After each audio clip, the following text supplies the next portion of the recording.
12:33 de este mediodía del 7 de abril ya del 2026. Y hubo un dato que se dio a conocer hace unos días, producto del Día Mundial de la Felicidad, que va en contraposición total con todo lo que está pasando en el mundo y quizás con toda la agenda que estuvimos desarrollando durante esta parte del programa, pero que tiene mucho sentido. Se dio a conocer este informe de los 5 países más felices del mundo. Y obviamente siempre hay un país que lidera y que mantiene esta posición durante muchos años, que es Finlandia. Y en general son países con climas fríos, los que tienden a ser aquellos que están entre los 5 mejores países para vivir según este estándar de felicidad. Y que dicen ser felices. Y que dicen ser felices. No sé cuál es su estándar de felicidad y cuál es el nuestro, ¿no? Claro. Finlandia hace 9 años que está liderando este podio.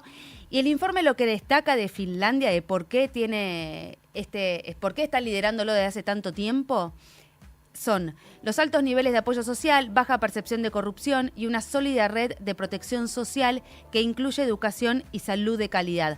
Todas condiciones que generan en la gente una sensación de seguridad y bienestar que hace que Finlandia esté liderando este ranking por casi una década. Después los países que siguen, Islandia, Dinamarca, Suecia, Noruega. Fríos, ¿no? Todos países fríos y con fuertes estados de bienestar también, ¿no? Exactamente, pero lo que llamó la atención es que en el medio, en el puesto 4, aparece por primera vez un país latinoamericano. Y estamos hablando de Costa Rica. Gran país. ¿Fuiste a Costa Rica? Sí, conozco Costa Rica. ¿Qué es lo que te gustó de Costa Rica? La playa virgen, casi virgen. Esa hay conexión. lugares de playa que entras a pasar el día y salís. Entonces estás ahí, bueno, con la naturaleza en su máximo Es muy esplendor. selvática Costa Rica. Sí. No tiene ejército. Eso iba a decir, ¿no? Un dato. Eso es un dato importante, no tiene ejército. Desde 1948. Sí, y su defensa a partir del TIAR dependería de Estados Unidos, pero no tiene ejército. O sea, ese es uno de los pocos países en el mundo que no tiene ejército a propósito de una guerra civil. Es un país para alquilar un auto y recorrerlo así andando. Tranquilo. Sí. Desconectado del mundo. Yo le hice mochilero, pero es hermoso.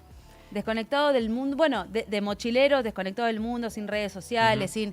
Bueno, justamente ese es el punto de por qué Costa Rica empezó a trepar hace unos años que empieza a subir cada vez más en el ranking hasta lograr este puesto 4 como uno de los 5 países más felices del mundo, único país dentro de ese ranking de los 5 primeros donde las temperaturas son cálidas, que como dice Mauri, lo que se destaca es la playa.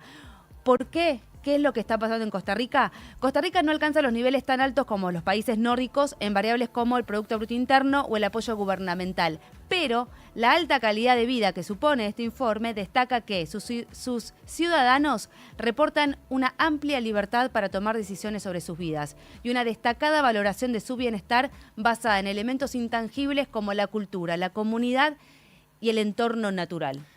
Estamos pidiendo a la Secretaría de Turismo de Costa Rica Claro, por lo menos no es Que nada nos lleve oficial. para que empezar. nos lleve. Bueno, Pero- ellos tienen esta lógica, ¿no? Con la que se manejan, que es pura vida. Pura vida. Pura vida. De repente, bueno, pura vida, ya está. Disfrutá lo que tenés, el momento, el presente y lo que venga. Bajos niveles de ansiedad deben tener, ¿no? Sí. 100%. Por eso me parecía interesante hablar de esto, porque va en contraposición al ritmo que lleva el mundo.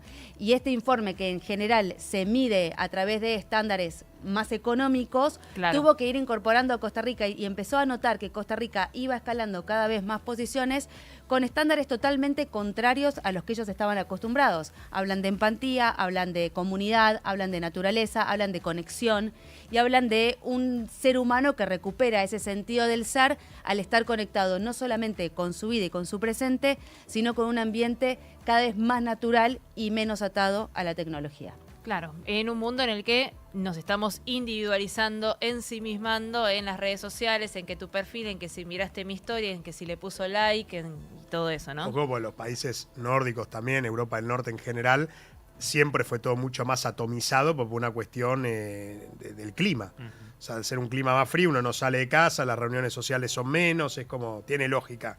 Pero bueno, está bien que haya un país latinoamericano con nuestra forma de ser, mucho más social, mucho más de reunión, Cálido. mucho Más más cálido cálido. en el sentir y en la conexión humana que otros países que pueden ser mucho más desarrollados y que creo que el frío también los lleva a ser más desarrollados para sobrevivir, pero bueno, está bien que se empiecen a tomar otros casos en cuenta que no sean siempre los mismos, ¿no? y que se tenga en cuenta que la calidad de vida no se basa solamente en estándares económicos, sino que también se basan en estándares que tienen que ver con la calidad de tu salud mental, relaciones, contacto con la naturaleza, como decía Mauri, y este contacto con playas vírgenes y lugares medios selváticos, y que nos devuelva a nosotros a nuestro estado un poco más natural. Hay que mandarlo a Trump, a Costa Rica, a ver si se calma un poco. Va a querer sacarle todos los pura vida, recursos. Trump, Pura vida. Sí, pero va a decir, no, estos los recursos para Estados Unidos, sí, bueno. No, sé, pero no sé. lo desconectamos de Claro, todo. Lo desconectamos entonces sí, de todo. entonces sí. Actualidad para seguir en foco. No somos nadie. Now. 97.9. 2:39 y de la paz y la tranquilidad y este viaje interno que hemos hecho por Costa Rica a nuestra realidad de todos los días, vamos a hablar de la perspectiva que hay respecto a la inflación, una perspectiva de inflación en los barrios del conurbano que ronda el 3,4% para marzo y alcanza el 14% en el primer trimestre de este año. Estamos en comunicación con Isaac Rudnick, él es director del Instituto de Investigación Social, Económica y Política Ciudadana. ¿Cómo estás, Isaac? Eleonora Pérez Caresi te saluda. Hola, buen día, Eleonora. Isaac, ¿cómo llegamos a este dato? 3,4% la perspectiva de inflación en los barrios del conurbano respecto a marzo. Bueno, hay una serie de aumentos que son que siguen en realidad una tendencia de los últimos tiempos, fundamentalmente los alimentos, que es lo que nosotros relevamos, tiene un incremento de 3,5%.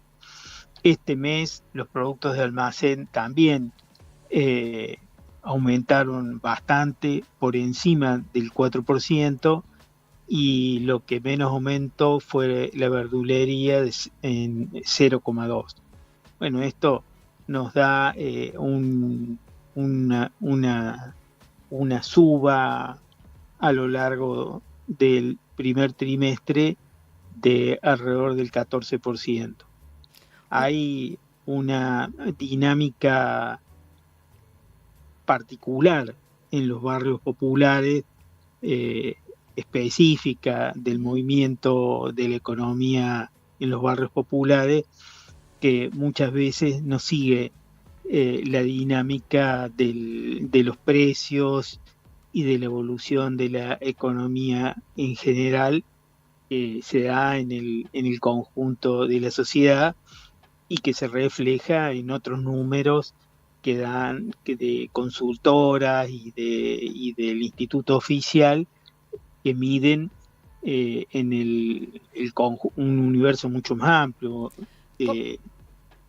miden, digamos, la evolución de los precios en el conjunto de la sociedad, incorporan Claro. supermercados, incorporan grandes centros de compras, y Claro. que bueno, por ahí generan otros números. Claro, la dinámica en el conurbano es más de ir a hacer las compras en los pequeños comercios.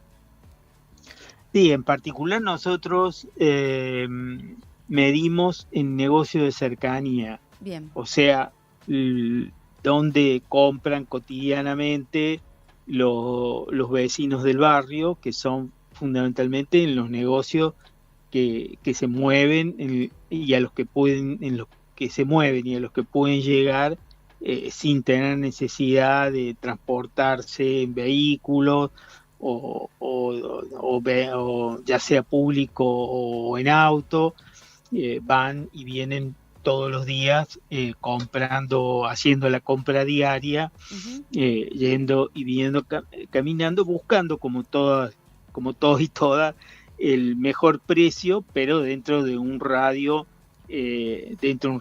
reducido, digamos, sin posibilidad de ir a buscar la oferta, de hacer la compra del fin de semana, de aprovechar las compras de la tarjeta.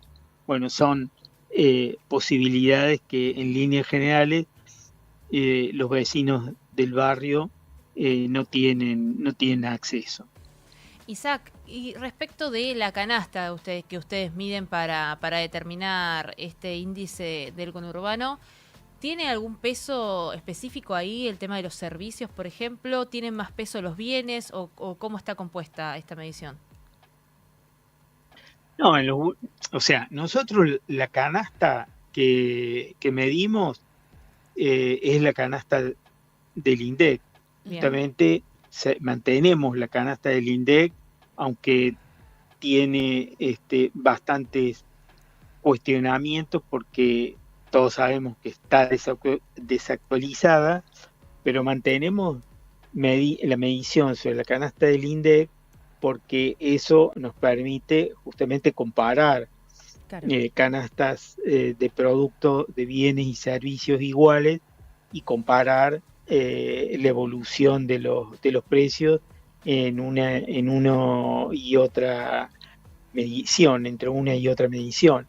Pero claramente la incidencia de los servicios sobre el gasto general de las familias, de las personas en el último tiempo, claramente es una mayor incidencia cabe y es algo que obviamente vivimos todos. Hay algunos de estos servicios o incluso la mayoría de los servicios que han aumentado en los últimos tiempos son un gasto ineludible para las familias porque vos te aumentaron el transporte y el jefe y la jefa de hogar tienen que, es un precio dado, es un gasto dado, o sea, no podés ir ahí a regatear, no podés ir a negociar nada, tenés que pagar el transporte y de vuelta al trabajo absolutamente todos los días. Entonces, al inicio del mes, cuando estos aumentos se producen de la manera que viene sucediendo, sobre la base de un ingreso que prácticamente no tiene aumentos o que tiene aumentos que no compensan de ninguna manera esos incrementos de estos servicios, tenés que recalcular y ajustar otros gastos. Y lamentablemente, en algunos casos trágicamente, la única manera de reajustar el presupuesto es ajustar sobre los alimentos y ajustar porque tampoco podés eludir pagar la tarifa de luz, tampoco podés eludir comprar la garrafa para poder cocinar y tener un poco de agua caliente. Entonces inevitablemente el gasto que se ajusta y se reacomoda es el de alimentos y entonces viene la cuestión de correrse de la compra de los alimentos más caros, que son la carne, los lácteos, los quesos, los yogures, las frutas, que son justamente los productos indispensables, a productos de menos calidad, las harinas, los productos que tienen más grasa, que de alguna manera, como decimos vulgarmente, llenan la panza y resuelven el problema de que la familia al final del día no tenga hambre. Claro, resuelven el problema inmediato del hambre, pero después te traen un montón de otro tipo de complicaciones respecto a la salud, que te vuelve a generar un gasto altísimo y entras en ese circuito y en ese cuello de botella que es muy difícil de salir, en el que lamentablemente hay tanta gente en este momento. Isaac Rudnick, director del Instituto de Investigación Social, Económica y Política Ciudadana. Muchísimas gracias por esta comunicación con No Somos Nadie. No, muchas gracias a ustedes por llamar. Muchísimas gracias. Now 979.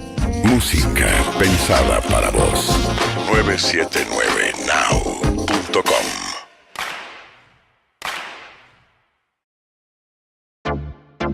Las mañanas en Now